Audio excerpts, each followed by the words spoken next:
Quando Ibrahim Traoré assumiu a liderança de Burkina Faso, não foi como apertar um interruptor. Foi mais como entrar descalço em uma tempestade. A cada passo que ele dava, havia pessoas tentando derrubá-lo. Algumas bem na frente dele, outras escondidas nas sombras. Estamos falando de acordos obscuros, traições sussurradas e até planos para eliminá-lo. Ao mesmo tempo, ele tentava trazer paz para um país constantemente atacado por grupos armados. Mas o verdadeiro perigo nem sempre vinha daqueles que carregavam armas. Alguns dos que queriam derrubá-lo não usavam fuzis. Usavam ternos, sorriam em reuniões e se misturavam com a multidão. Eram os jogadores infiltrados, espiões e infiltrados trabalhando com países poderosos que não queriam ver a visão de Traoré dar certo. E é aqui que a coisa fica interessante. Em vez de sair caçando fantasmas, Traoré decidiu seguir a trilha que não mente: o dinheiro.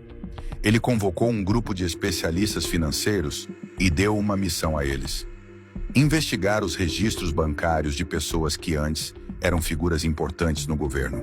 Generais, ministros, todos eles. E então, bum, eles encontraram. Alguns desses ex-líderes tinham contas bancárias lotadas de dinheiro.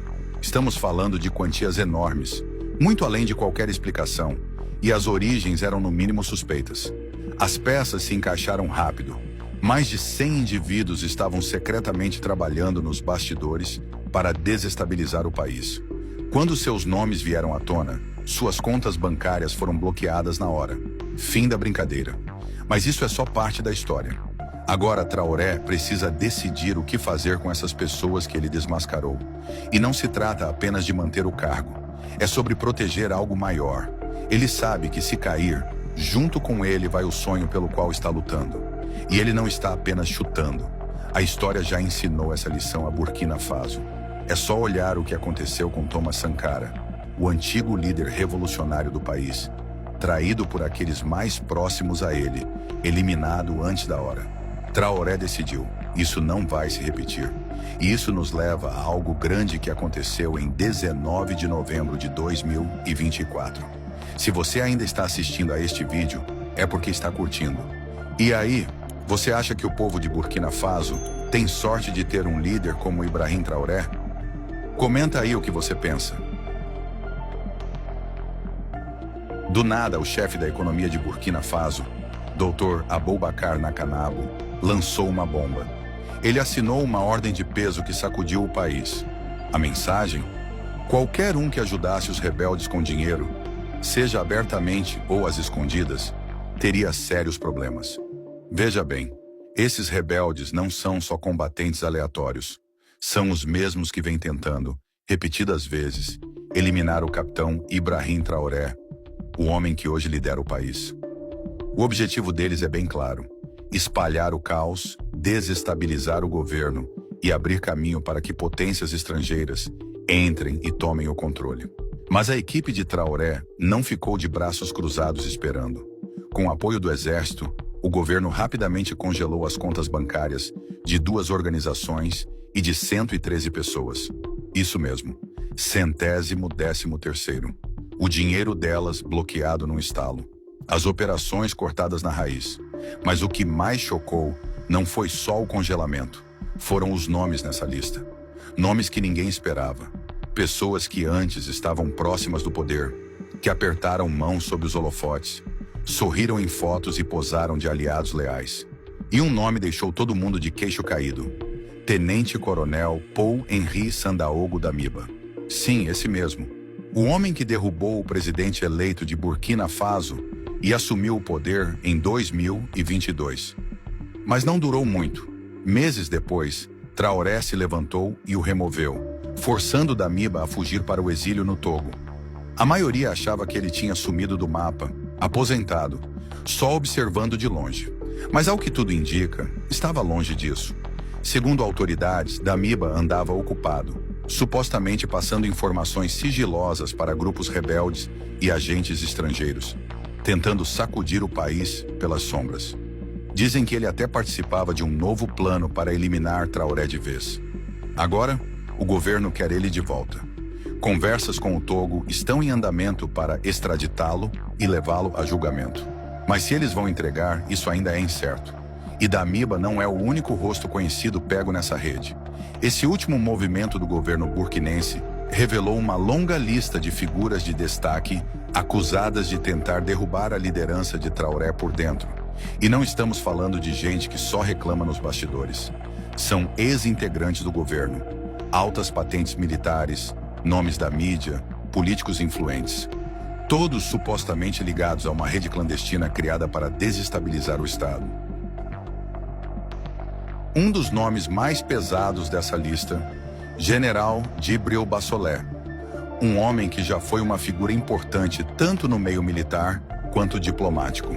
Chegou a ser ministro das Relações Exteriores de Burkina Faso e era conhecido no mundo inteiro. Mas agora está sob os holofotes por motivos bem diferentes. Acusado de se aliar ao lado errado. Depois tem Alpha Berry, ex-jornalista que virou político, alguém com fortes laços com a mídia e uma lábia afiada. Corre nos bastidores que alguém andava puxando as cordas, distorcendo histórias e silenciosamente virando a opinião pública contra o governo que tenta manter o país de pé. Esse alguém seria Alpha Berry. Com seus contatos na imprensa e seu jeito articulado, as autoridades acreditam que ele vinha espalhando mensagens calculadas para provocar raiva e confusão, sem nunca pegar em arma. Mas Berry não é o único no alvo. Outro nome é Ahmed Kunda, ex-comandante das Forças Especiais, conhecido por ser estrategista e calculista no campo de batalha. Agora, é acusado de usar essas mesmas habilidades para planejar ações secretas que poderiam enfraquecer o controle de Traoré sobre o poder. E ele não está sozinho. Ex-oficiais militares como Louis Didier Bamouni também estariam do lado dele. E além desses, há Romeu Al, que as autoridades acreditam estar envolvido em tramas clandestinas para causar sérios problemas ao governo. Mas isso não é mais só sobre jogadores individuais. A administração de Traoré está mirando no quadro geral. E isso inclui 2 poderosos grupos insurgentes responsáveis por violências indescritíveis desde 2015. Mais de 26 mil pessoas foram mortas por esses grupos. Deixe isso assentar. Comunidades inteiras desapareceram, famílias despedaçadas. E o mais doloroso, mais da metade dessas mortes, cerca de 13.500, aconteceram só desde que Traoré assumiu o governo no fim de 2022. E isso nem conta o que veio depois. Escolas, estradas e postos de saúde destruídos, vilarejos riscados do mapa como se nunca tivessem existido. Mais de 2 milhões de pessoas foram forçadas a fugir de suas casas, ficando sem nada. O principal motivo desses grupos continuarem ativos, dinheiro. Doações silenciosas e financiamentos secretos os mantinham vivos enquanto o país sangrava. Então Traoré decidiu atacar onde dói mais, no bolso. O governo congelou as contas de 113 pessoas e algumas organizações, cortando o dinheiro que tornava possível todo esse caos.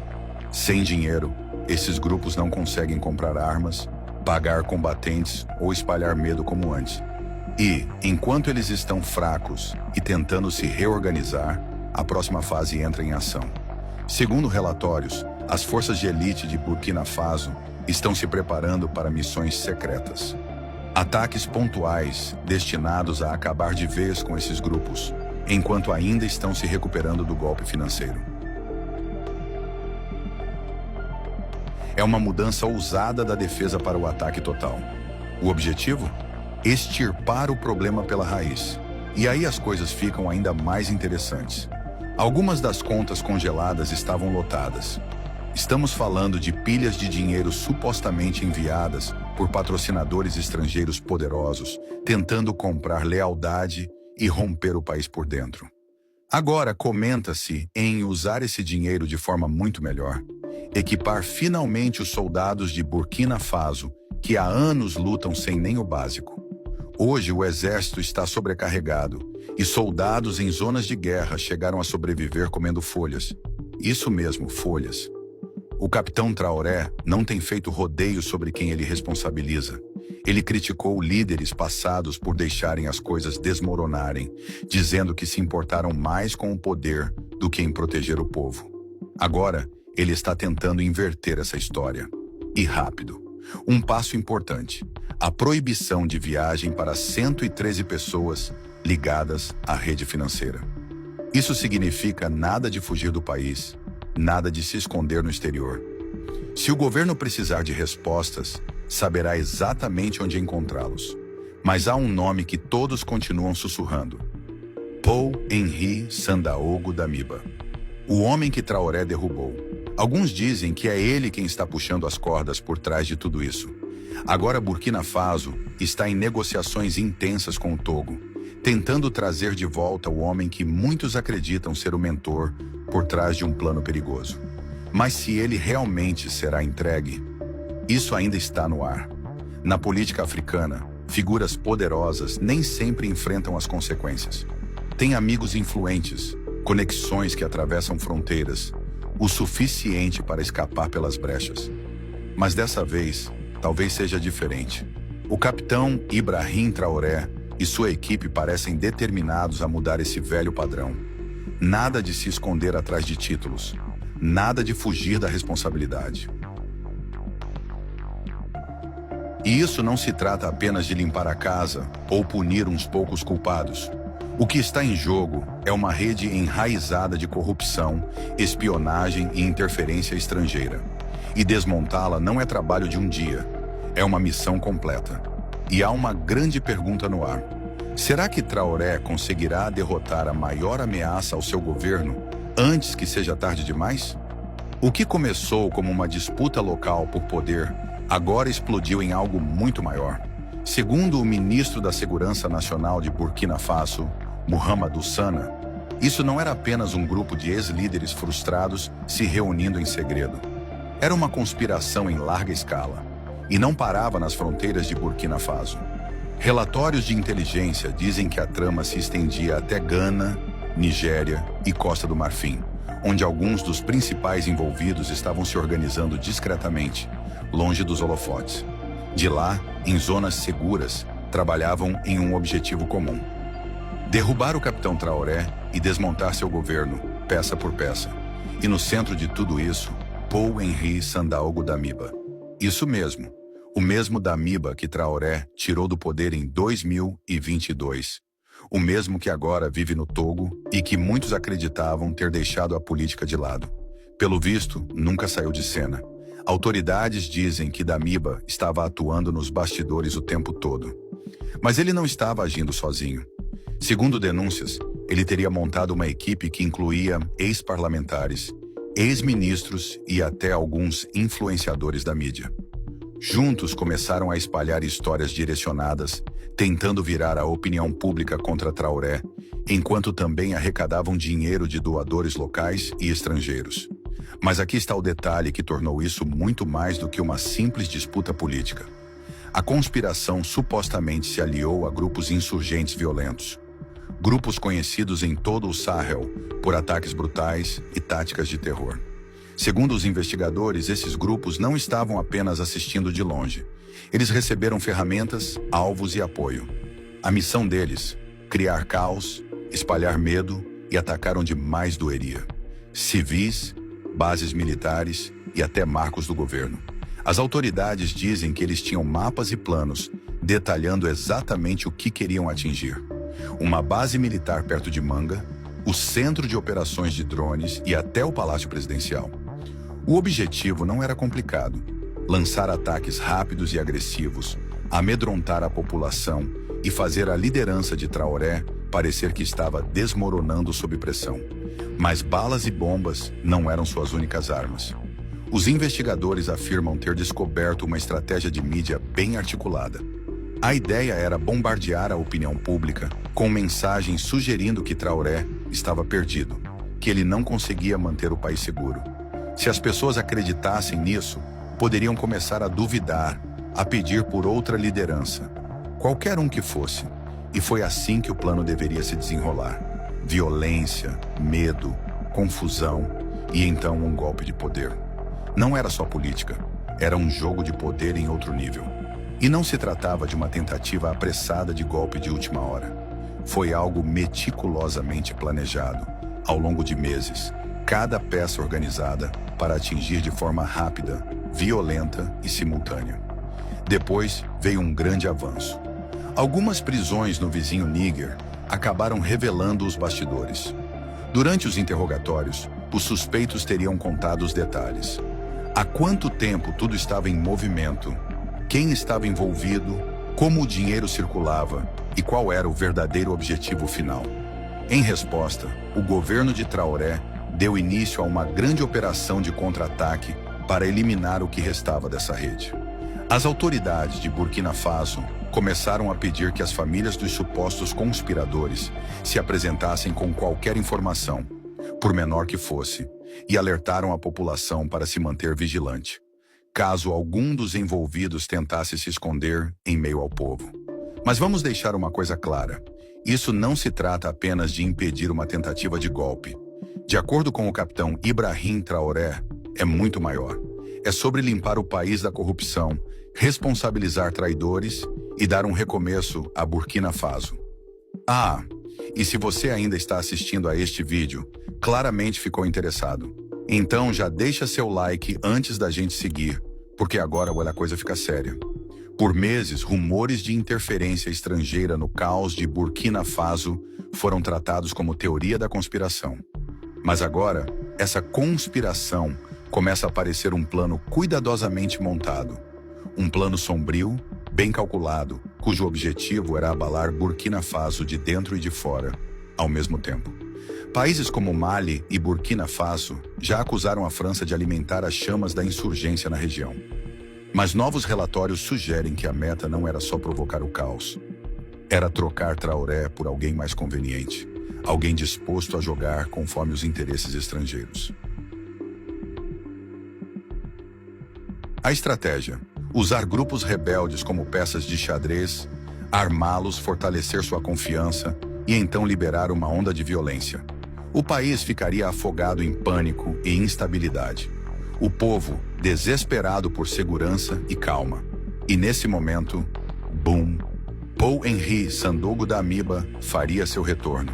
O mesmo homem que Traoré depôs em 2022, agora rebatizado como o Salvador, que poderia tirar Burkina Faso da crise que seus próprios aliados ajudaram a criar. Como num passe de mágica, os ataques rebeldes cessariam. Os apoiadores estrangeiros fariam fila para apoiar Damiba. E o povo seria levado a acreditar que esse era o único caminho para a paz. Mas Traoré enxerga através disso. Ele sabe que, se esse plano avançar, o país vai ficar preso num ciclo interminável. Um ciclo em que potências estrangeiras manipulam tudo nos bastidores e cidadãos comuns pagam o preço por decisões que nunca pediram. Burkina Faso não pode se dar ao luxo de repetir esse ciclo. E por isso agora, Traoré está indo atrás de dois alvos. Primeiro, está levando o combate diretamente aos grupos rebeldes. Eles não são apenas atacantes aleatórios. Estão sendo usados como ferramentas em um jogo de poder global. E sua mensagem é clara e direta: Burkina Faso não será governado pelo medo. As operações militares estão sendo intensificadas, vilarejos estão sendo protegidos e o povo está sendo mostrado que o governo não vai recuar. Mas lutar contra rebeldes não é o suficiente. O risco de Damiba atacar novamente permanece enquanto ele estiver escondido no Togo. A ameaça de outro golpe de Estado sempre estará lá. É por isso que Traoré está pressionando com força pela extradição dele. Não apenas para levá-lo a julgamento, mas para impedi-lo de continuar puxando as cordas das sombras. E a história já escreveu esse roteiro antes. Lá em 1987, o líder revolucionário de Burkina Faso, Thomas Sankara, foi assassinado em um golpe liderado por ninguém menos que seu próprio camarada, Blaise Compaoré. Compaoré ficou no poder por 27 anos. Durante esse tempo, o país afundou ainda mais na pobreza. A dependência estrangeira cresceu e o povo lutava só para sobreviver. Quando Compaoré foi finalmente derrubado, surgiu uma esperança de justiça. Mas em 2016, essa esperança bateu na parede. Alassane Ouattara, presidente da Costa do Marfim, concedeu cidadania marfinense a Compaoré, protegendo-o de ser enviado de volta para enfrentar as acusações. Mesmo depois de ter sido condenado à prisão perpétua pelo seu papel no assassinato de Sankara, ele ainda vive livre no exílio. Traoré não quer que a história se repita, não no mandato dele. Desta vez, as coisas são diferentes. Paul-Henri Damiba não vai simplesmente escapar como Blaise Compaoré fez. Por anos, líderes poderosos em Burkina Faso conseguiram fugir das consequências. Não importava o que fizessem. Tinham conexões, tinham proteção e a justiça nunca os alcançava. Mas agora, esse velho padrão está sendo quebrado. O governo de Traoré está traçando uma linha na areia. Aqueles que participaram da destruição do país, os que espalharam violência, medo e trabalharam em segredo para derrubar o governo, vão ser responsabilizados. E Damiba está no topo dessa lista. Mas essa história não para em prisões e contas bancárias congeladas. Ela abriu uma conversa muito maior no país. Uma questão está dominando o debate. Pessoas que cometem crimes contra a segurança nacional devem enfrentar a pena de morte? Burkina Faso aboliu a pena capital em 2018. Na época foi uma decisão ousada, um posicionamento contra punições extremas. Só que agora, com tantas traições e uma tentativa de golpe envolvendo mais de 100 pessoas, incluindo apoiadores estrangeiros, alguns no governo liderado pelos militares estão repensando a questão. Eles argumentam que quando alguém tenta entregar um país inteiro ao caos, quando vidas são perdidas e a paz é destruída, as consequências precisam ser duras. E eles não estão errados sobre o perigo. Isso não foi apenas um jogo político inocente. Os responsáveis por esse plano não estavam preparando discursos e debates. Estavam organizando emboscadas, espalhando mentiras e mirando civis. Queriam sim jogar o país na violência para tomar o poder. Mas, em vez de derrubar Traoré, acabaram fortalecendo ele. O que deveria ser um plano secreto para tirá-lo do cargo virou um erro gigante. Expôs os traidores e mostrou ao povo quem estava escondido nos bastidores, fingindo se importar com o país enquanto puxava as cordas na surdina. Agora, ao invés de perder o controle, Traoré está mais firme do que nunca no poder. Ele está usando o golpe frustrado como combustível para impulsionar novas reformas ousadas. Mudanças que garantam que algo assim nunca mais aconteça. As mesas viraram. Os que antes sussurravam atrás de portas fechadas, achando que ninguém ousaria tocá-los, agora estão correndo, desesperados, tentando negociar acordos. Mas talvez já seja tarde demais. Damiba, antes um homem de farda que dava ordens, agora é o caçado pela lei. Ele é acusado de planejar derrubar o próprio líder que o substituiu, e com a ajuda de aliados estrangeiros e rebeldes armados. Sua reputação virou do avesso. Onde antes seu nome era sinônimo de poder militar, hoje está associado à traição. Um homem que tentou retomar o controle quebrando as regras, ao invés de conquistar a confiança do povo. Mas ainda há uma grande questão pairando no ar. O Togo vai proteger ele? A gente já viu isso acontecer antes. Basta olhar para o caso de Compaoré. Acusado de participar do assassinato de Thomas Sankara, ele encontrou refúgio na Costa do Marfim. O governo marfinense deu a ele cidadania, bloqueando qualquer chance de extradição. Ele evitou o julgamento por anos, mesmo depois de ser condenado à prisão perpétua. Será que Damiba vai ser o próximo capítulo desse velho roteiro? Se Burkina Faso conseguir trazê-lo de volta, não será apenas sobre um homem enfrentando acusações. Vai mandar um recado claro para o continente inteiro. Ninguém, por mais poderoso que seja, pode brincar com o futuro de uma nação e esperar sumir no exílio. Os tribunais já estão se preparando. Querem fazer desse caso um exemplo. Não só para Damiba, mas para qualquer um que cogite trair o próprio país por interesses estrangeiros ou pela ambição de poder. E Damiba não vai estar sozinho no banco dos réus. Já são 113 pessoas presas em conexão com o complô. Cada uma delas vai enfrentar uma longa batalha judicial. O governo não está fazendo ameaças vazias. Deixou muito claro. Qualquer um flagrado traindo o país, seja tramando golpes ou passando informações para forças externas, vai sentir todo o peso da lei, sem atalhos, sem exceções. E eles não estão de brincadeira. já estão revirando os livros de leis e abrindo as páginas mais sérias.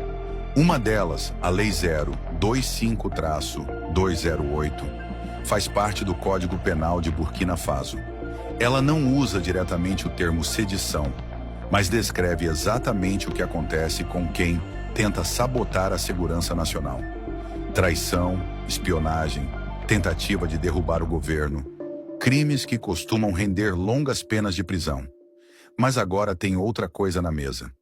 Lá em 2018, Burkina Faso decidiu abolir a pena de morte. Foi uma decisão corajosa, mas esse assunto está sendo repensado depois que o país descobriu um complô gigantesco envolvendo mais de 100 pessoas, entre agentes internos e apoiadores estrangeiros. Alguns líderes acreditam que, talvez, a punição precise acompanhar a gravidade do crime. E o argumento deles não é apenas para punir quem já foi pego, mas para mandar um aviso alto e claro para quem, em algum canto, esteja pensando em fazer o mesmo. Afinal, o que se faz quando as pessoas encarregadas de proteger a pátria estão secretamente planejando a queda dela? Como evitar a próxima onda de traições antes que ela comece? Para alguns, a resposta está em trazer de volta a pena de morte. Dizem que é a única punição forte o suficiente para desmotivar os conspiradores. Outros, porém, acreditam que a verdadeira justiça não precisa de execuções. Defendem que prisão perpétua ainda seria a punição justa e manteria o avanço civilizatório dos últimos anos. Agora os olhos estão todos voltados para o presidente Ibrahim Traoré. Ele já deixou bem claro que não vai tolerar gente de dentro tentando sacudir os alicerces do país. E embora ele não tenha declarado publicamente se apoia ou não a volta da pena de morte, muita gente acredita que ele está seriamente considerando essa possibilidade, especialmente diante do tamanho e da periculosidade dessa conspiração. Os 113 presos incluem ex-líderes militares, altos funcionários e agentes de inteligência. Não eram estrangeiros. Estavam no centro do sistema, operando discretamente para espalhar o caos. A pergunta que fica é: qual deve ser a punição para eles? Prendê-los basta? Ou o momento pede algo mais duro? Algo que avise os demais a nem pensarem em seguir pelo mesmo caminho? Porque se uma rede desse tamanho operou em segredo por tanto tempo, quem garante que não existam outros escondidos, observando, esperando e planejando? E o que o governo fizer a seguir pode decidir se esses traidores vão permanecer com medo, ou se vão se sentir corajosos o suficiente para tentar de novo.